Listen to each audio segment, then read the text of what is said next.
Hello.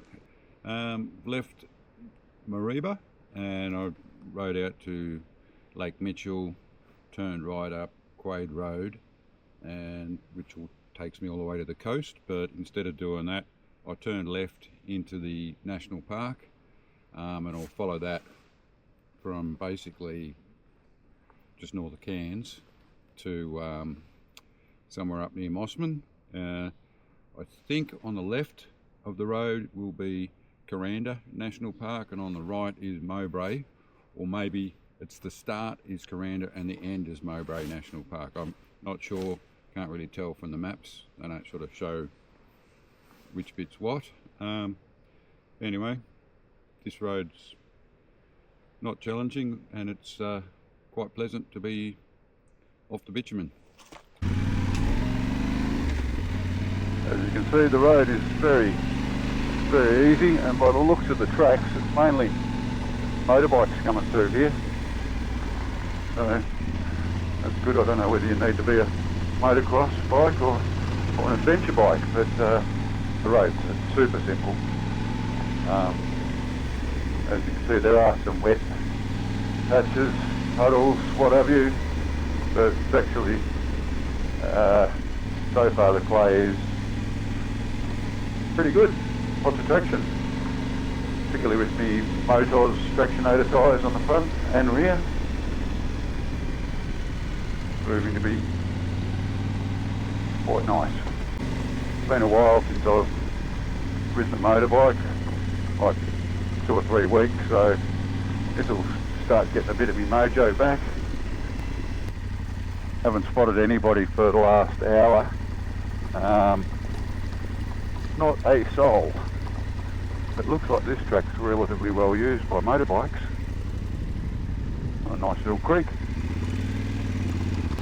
And the rainforest is very pretty, very green. Around the outside of that puddle. I aren't wearing my motocross boots today, so I'm not going to go berserk because I've got no protection on my feet. The idea today was just to do a bit of sightseeing, so probably a few walking trails to lookouts and things like that, so the motocross boots would make that a very tiresome job. Anyway, you get the idea.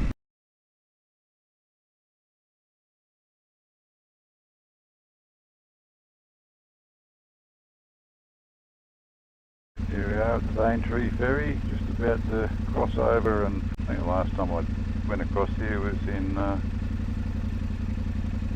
2006.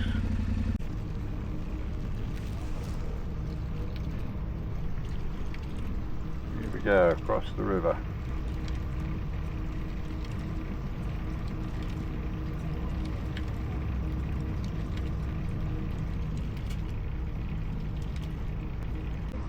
Beg your pardon? Have you got a ticket already? No, I don't. They were booked. What do you need? Return ticket? Just one way, thanks. One way? Yep. So just one way on a bike? Yeah.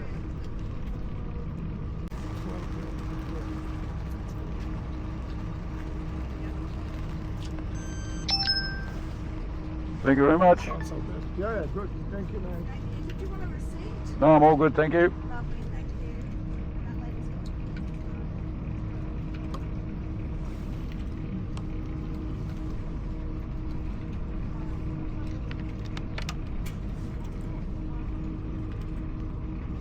You're getting off first, okay? Okay.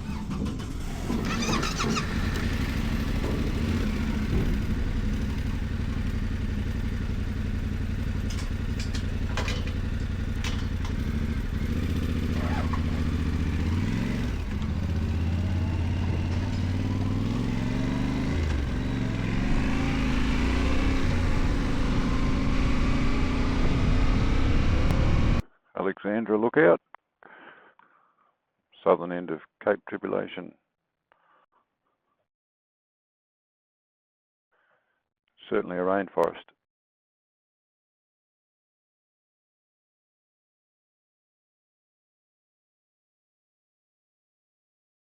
Thornton Beach.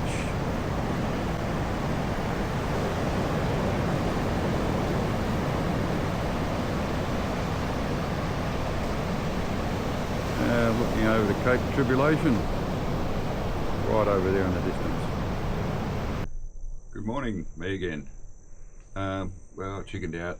It was too wet in the Daintree rainforest, so I didn't camp. I've stayed in some, I've glamped. It's quite a nice little place actually. I'll take you for a look around. Here we got a bedroom.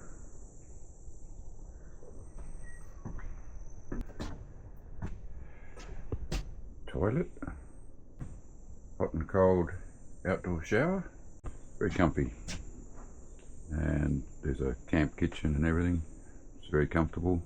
Lovely gardens. It's on 500 acres, so there's plenty of walks to do apparently. I'll leave it at that. Yeah, I just thought I'd let you know where I was staying. It's at Noah's Beach Eco Lodge. I've got some drone footage of the lodges. They're quite nice, and the grounds and the gardens. Some photos of the camp kitchen. Yeah, I'll only be staying here one night because I've promised myself I'll be camping. Now, 2 minutes ago it was sunny and beautiful, and now it's wet and rainy and windy. So I imagine that'll last about 4 minutes and it'll be back to being sunny again. Life in a rainforest. Okay, alright, bye.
Okay, so here we are on the Bloomfield track in the Daintree rainforest.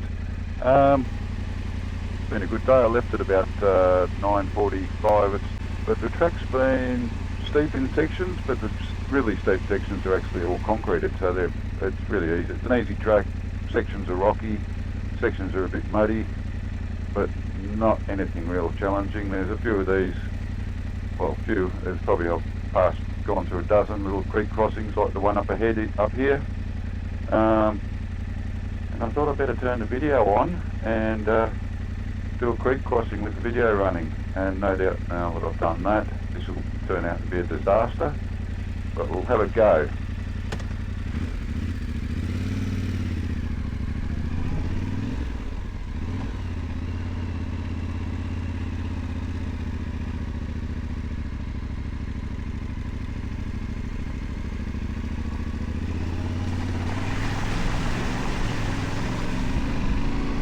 Yeah, and they're all as easy as that. Some of them have got bigger rocks in them, some of them haven't.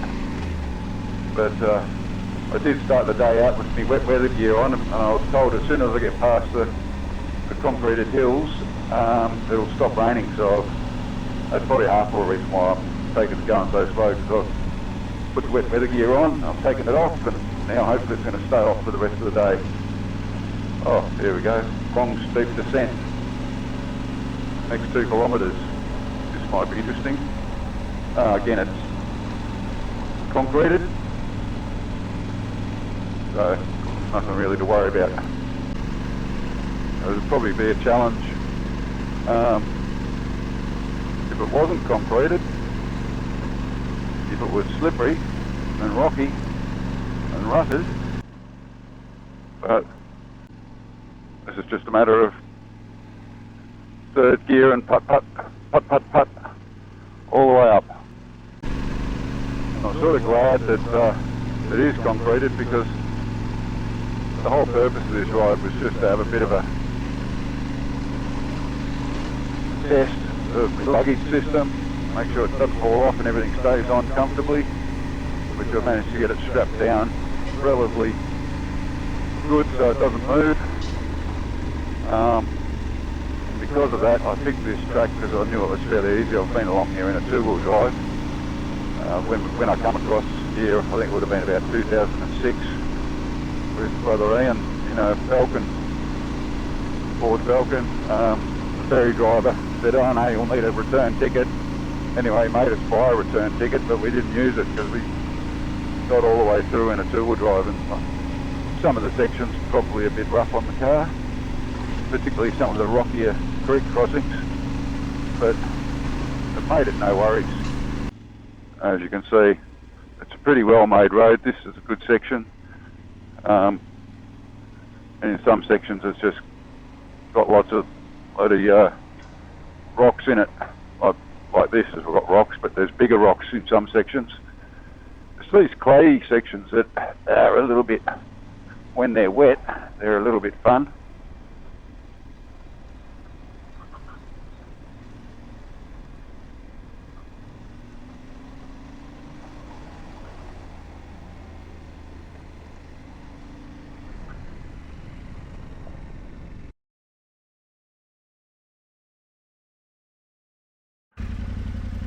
Kalkan Dammel, wherever the hell that is. But yeah, I'm glad there's a bridge across this river, because it's deep enough. Maybe have a crocodile in it.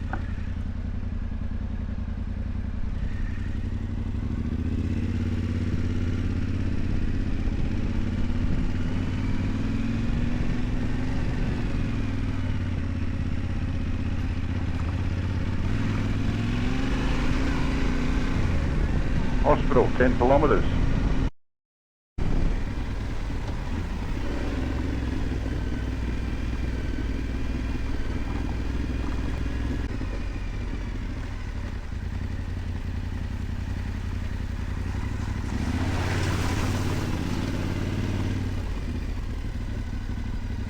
One lane, who knows who gives way to who.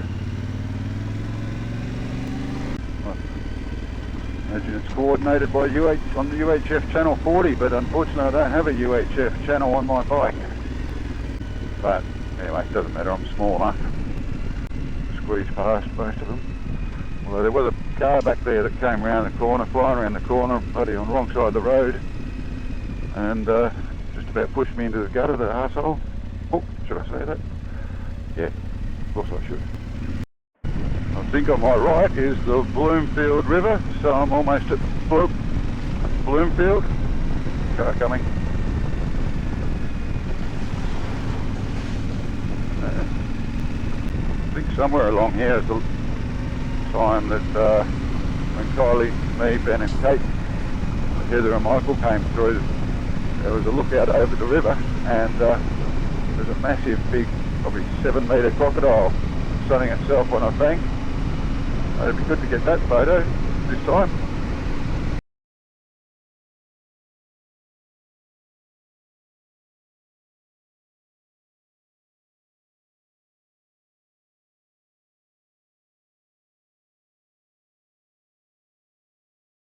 Good view out over the Bloomfield River here.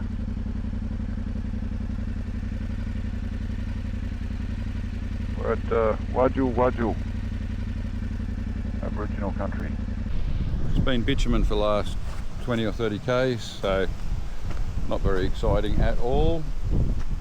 Bike's looking a bit dirtier.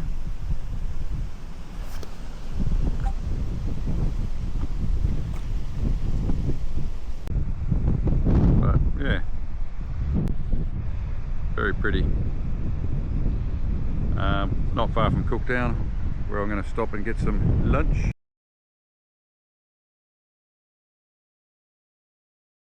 So here we are at Kalkajuka, or Black Mountain.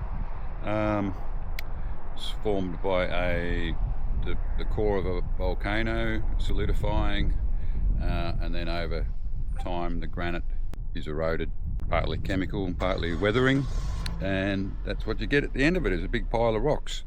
Now, the Aboriginal legend is that two brothers arguing over the same girl, Wallaby Totem brothers and Python Totem girl, they decided to sort this out by building 2 mounds of rocks, and while they built the 2 mounds of rocks, the girl looked on. Nobody noticed the approaching cyclone.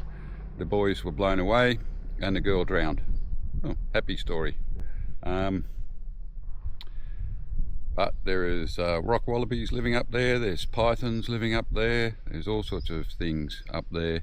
Apparently, local legend is that there's a Queensland tiger, similar to the Tasmanian tiger, that lives in there and is responsible for cattle deaths and maulings. So there you go. Ask the Cooktown locals, they'll tell you all about it, probably. Then again, probably not, they're probably too embarrassed to say. But I've got some drone footage, we'll see how it turns out. And that's basically all I've got to say. There we go. Now, I'm not sure whether the 2 peaks there are the 2 mounds, or that's 1 mound, and then there's the other mound up behind all those trees there. So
Cooktown.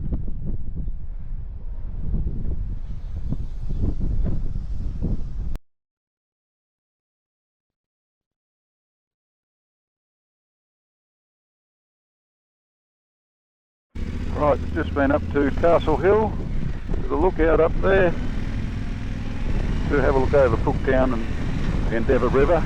Cooktown's named after Captain Cook, and the Endeavour River is named after the Endeavour, the ship that Captain Cook was sailing. He came in here to repair the Endeavour because he'd run it aground in Beary Bay.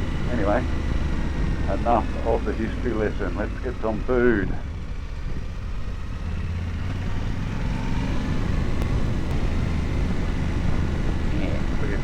Where is the food is the question. I reckon if I turn right here, I'll probably find the main street. Yep, there we go. Might do a bit of a cruise up and down, have a look at what's on offer. Did want to check out the boat ramp here. So I might try and find that, which I think is on the right up here. And I need to find a place where I can buy a SIM card, or an SD card, because I've run out of storage space on my drone. Boat ramp, yeah, there we go. I think you can go left or right. Put your boat in a hurry and get in the boat before a crocodile eats you. I think that's the modus operandus you have to use here. Fisherman's Wharf.